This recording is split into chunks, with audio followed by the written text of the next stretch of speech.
ನಮಸ್ಕಾರ ಎಲ್ರಿಗೂ. ಗಣೇಶ್ ಕಾರಂತ್ ಮಾತಾಡ್ತಾ ಇರೋದು. ಜನಾರ್ದನ್ ಸರ್ ಬರ್ತಾರೆ. ಅದಕ್ಕಿಂತ ಮುಂಚೆ ಒಂದು ಕ್ವಿಕ್ ಅಪ್ಡೇಟ್. ನಾಳೆಯಿಂದ BGT border Gavaskar trophy series start ಆಗ್ತಾ ಇದೆ.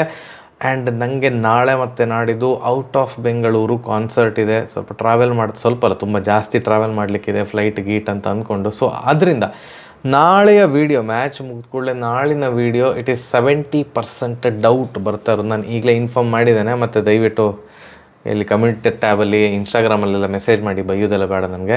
70% doubt. I try my level best to cover. ಇಲ್ಲ ಮತ್ತು ನಾಡ್ದು ಹಾಕ್ಲಿಕ್ಕಾಗೋದಿಲ್ಲ, ಯಾಕಂತಂದರೆ ಮ್ಯಾಚ್ 7:50ಕ್ಕೆ ಸ್ಟಾರ್ಟ್ ಆಗ್ತಾ ಇರೋದ್ರಿಂದಾಗಿ ಯಾಕೋ ಡೌಟ್ ಅಂತ ಅನ್ನಿಸ್ತಾ ಇದೆ. ಎಸ್ಪೆಷಲಿ ನಾಳಿನ ವೀಡಿಯೋ ತುಂಬಾ ಡೌಟ್ಫುಲ್, 70% ಡೌಟ್ಫುಲ್. ಸರಿ, ನಮಸ್ಕಾರ ಎಲ್ರಿಗೆ. ಜನಾರ್ದನ್ ಸರ್ ಮಾತಾಡ್ತಾ ಇರೋದು. ಕುಶಲವೇ, ಕ್ಷೇಮವೇ, ಸೌಖ್ಯವೇ? Welcome back to Ganesh Karanth cricket talks YouTube channel. ನಾಳೆಯಿಂದ Border Gavaskar trophy start. Last time ಎಂತಾಗಿತ್ತು ಅಂತ ಎಲ್ಲರಿಗೆ ಸಹ ನೆನಪುಂಟು. ಲಾಸ್ಟ್ ಟೈಮ್ ಭಾರತ ಆಸ್ಟ್ರೇಲಿಯಾಕ್ಕೆ ಪ್ರವಾಸ ಮಾಡಿದಾಗ ಫಸ್ಟ್ ಟೆಸ್ಟ್ ಏನು 36ಕ್ಕೆ ಭಾರತ ಆಲ್ಔಟ್ ಆಗಿತ್ತಲ್ಲ, ಆಗ ದೇವರೇ ಇದು ಎಂತ, ಇದು ಹೀಗೆಲ್ಲ ಆಗಿ ಹೋಯ್ತಾ? 36ಕ್ಕೆ ಆಲ್ಔಟ. ಓ ಮೈ ಗಾಡ್.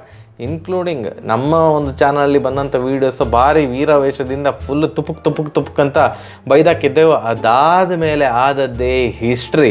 ಫಸ್ಟ್ ಟೆಸ್ಟ್ ಮ್ಯಾಚಿಗೆ ವಿರಾಟ್ ಕೊಹ್ಲಿ ಅವರು ಕ್ಯಾಪ್ಟನ್ ಆಗಿದ್ದರು. ಅದಾದಮೇಲೆ ಅವರು ಫ್ಯಾಮಿಲಿ ಎಮರ್ಜೆನ್ಸಿ ಅಂತ ಅಂದ್ಕೊಂಡು ಅವರು ಆಸ್ಟ್ರೇಲಿಯಾ ಟೂರಿಂದ ಹೊರಗಡೆ ಬಂದರು. ಅದಾದಮೇಲೆ ಭಾರತದ ಚುಕ್ಕಾಣಿ, ಟೆಂಪರರಿಯಾಗಿ ಚುಕ್ಕಾಣಿ ಹಿಡಿದಂಥ ರಹಾನೆ ಅವರ ಸಾರಥ್ಯದಲ್ಲಿ ಭಾರತ ವಿಜಯ ಸಾಧಿಸಿದ್ದು. ಅದು ಟೆಸ್ಟ್ ಕ್ರಿಕೆಟ್ ಇತಿಹಾಸದಲ್ಲಿಯೇ ದ ಗ್ರೇಟೆಸ್ಟ್ ಸೀರೀಸ್. ಯಾಕಂತಂದರೆ ಭಾರತಕ್ಕೆ ಸಾಲಿನ ಇಂಜುರಿ ಆಗಿತ್ತು. ಶಮಿ ಇಂಜುರಿ, ಸಿಕ್ಕ ಬಿದ್ದಂಥ ಎಲ್ಲ ಏನೇನು ಸ್ಟಾರ್ ಪ್ಲೇಯರ್ಸ್ ಅಂತೆಲ್ಲ ಯಾರ್ಯಾರು ಇರ್ತಾರೆ ಎಲ್ಲರೂ ಸಹ ಇಂಜುರಿ ಆಗಿತ್ತು.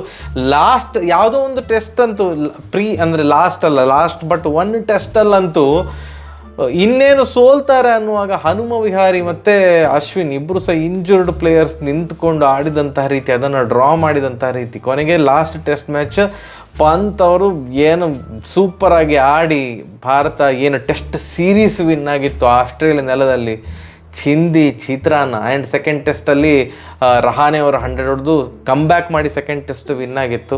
ಸೂಪರ್ ಸೀರೀಸ್, ಅದ್ರ ಬಗ್ಗೆ ಮಾತಾಡುವಾಗೇ ಇಲ್ಲ.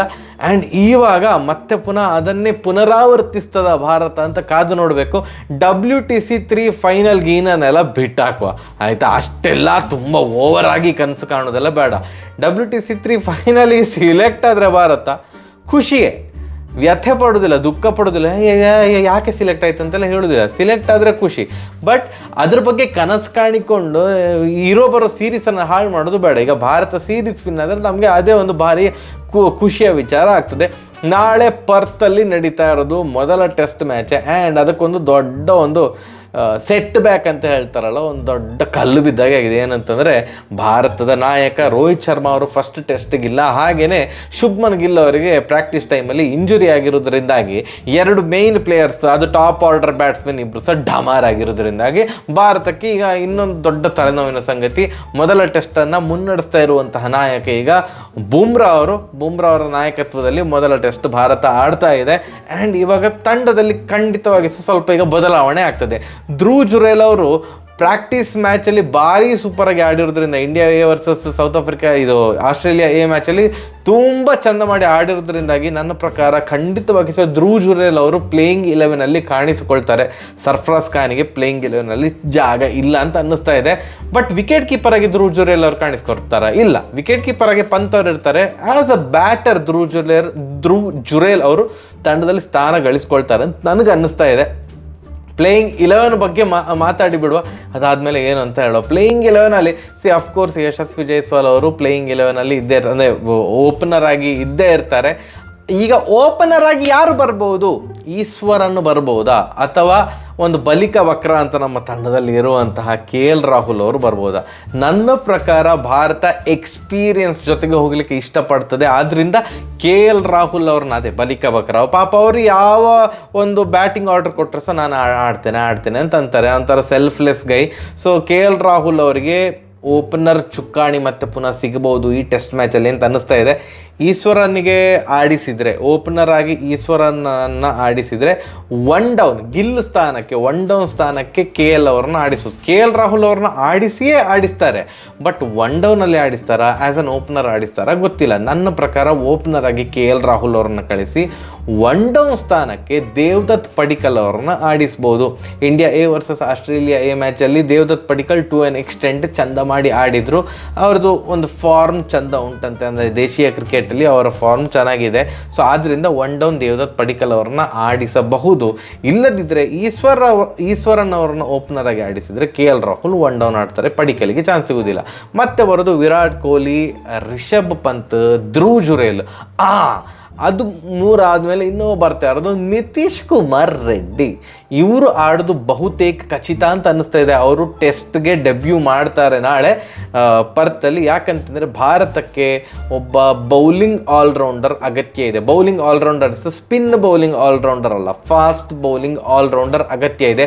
ಹಾರ್ದಿಕ್ ಪಾಂಡ್ಯ ಅವರು ಟೆಸ್ಟ್ ಆಡ್ತಾ ಇಲ್ಲದಿರುವುದರಿಂದಾಗಿ, ಅವರು ವೈಟ್ ಬಾಲ್ಗೆ ಅವರು ಸೀಮಿತಗೊಳಿಸಿರುವುದರಿಂದಾಗಿ ನಿತೀಶ್ ಕುಮಾರ್ ರೆಡ್ಡಿ ಅವರಿಗೆ ಬಹುತೇಕ ನಾಳೆ ಡೆಬ್ಯೂ ಮ್ಯಾಚ್ ಆಡುವಂತಹ ಅವಕಾಶ ಸಿಗ್ತದೆ. ಪ್ಲೇಯಿಂಗ್ 11ನಲ್ಲಿ ಅವರು ಕಾಣಿಸ್ಕೊಳ್ತಾರೆ ಅಂತ ಯಾಕೋ ಅನ್ನಿಸ್ತಾ ಇದೆ.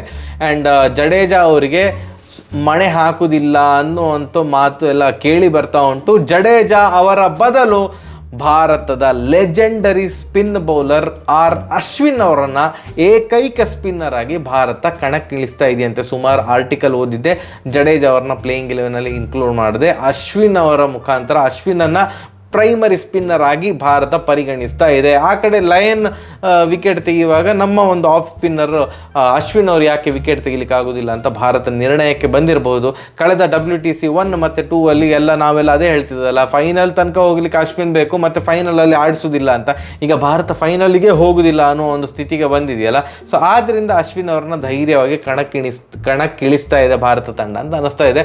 ಅದಾದಮೇಲೆ ಇಬ್ಬರು ಏನು ತಂಡದಲ್ಲಿ ಆಲ್ಮೋಸ್ಟ್ ಸ್ಥಾನ ಫಿಕ್ಸ್ ಮಾಡಿಕೊಂಡಿರುವಂಥ ಆಟಗಾರರು ಬುಮ್ರಾ ಆಫ್ ಕೋರ್ಸ್.